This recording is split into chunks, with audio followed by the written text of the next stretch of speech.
Hi, so this is a short introduction to Solo Pip, my solo rule supplement for Pip Worlds, Pip system. So what you get is it's 22 pages, a little bit of introduction about solo play, solo uh, the solo rules in general, how they work, about opening and closing questions, and how the bursting dice work. Um, and then I get into sort of the basic yes no oracle, and I use four sort of graduations. You have standard yes, an epic yes, standard no, and epic no, which basically equate to the more traditional yes, yes and no, no and. I also have three levels of complication: a negative complication, a standard complication, and an epic complication. And these are all explained as you go through. I do deal with the crossover between questions and skills. Instead of asking, say, could you see something, you would roll the skill test first, and if it's successful, you would then ask to see whether there's something that could be, you know, was there anything to see?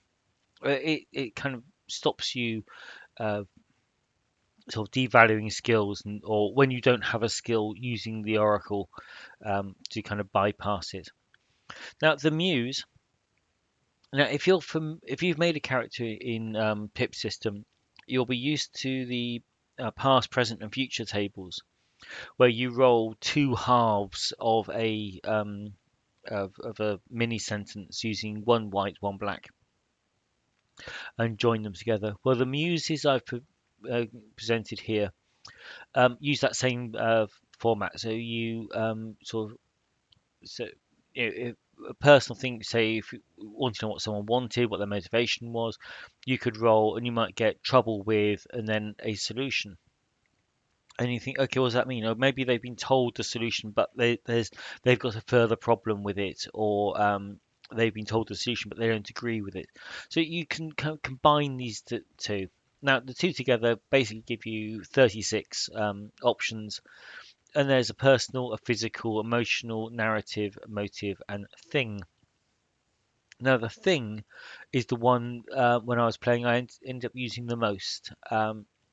So you could literally roll, let's use three and four again, sort of fabric, keepsake. Now, that could be, you can then imagine, depending on your situation, um, you that could be, say, a favorite, a lucky sock, maybe a childhood toy.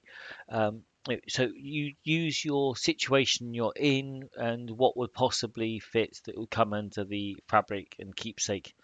Um, it could be a piece of embroidery. Depending on what time period, what genre you're playing, these things could mean different things. Um, So that's the muse, and then we get into some little tweaks. Now, I much prefer, rather than you rolling an extra's attack against you, I would much rather use their attack skill as black dice, and you just roll to evade, to dodge, to so you roll your attacks, but then you roll to evade the others. And the assumption is if you fail your evasion, you are hit. Whatever you're caught. Yep. So yeah, I introduced the player-facing roles. You can skip initiative and just because you're a solo character or maybe just a pair of characters, you are at a disadvantage anyway. Giving your character the presumption of initiative will give you that tiny little edge. Now, dice by detail. One of the roles for the game guide is to set the difficulties, the challenge ratings of each encounter.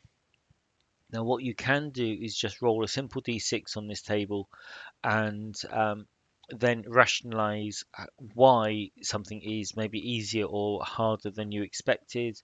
Um, but it does mean it just takes that requirement off you to constantly think of you know, what is the correct challenge rating you know, for every situation. So Then I talk about sandbox campaigns as opposed to published campaigns or adventures in the primers. And then some just general solo advice, such as structural questions, which are about you know, questions about the story or the campaign or you know, the scenes, rather than about your character's experiences and opponents. Um, so I deal with these first. Scene questions, and then I talk about three things, which is an improv technique and some note taking, um, because it's something that lots of people struggle with in solo play. And then, uh, yeah, just a few. So the last chapter is just a little basket full of common questions.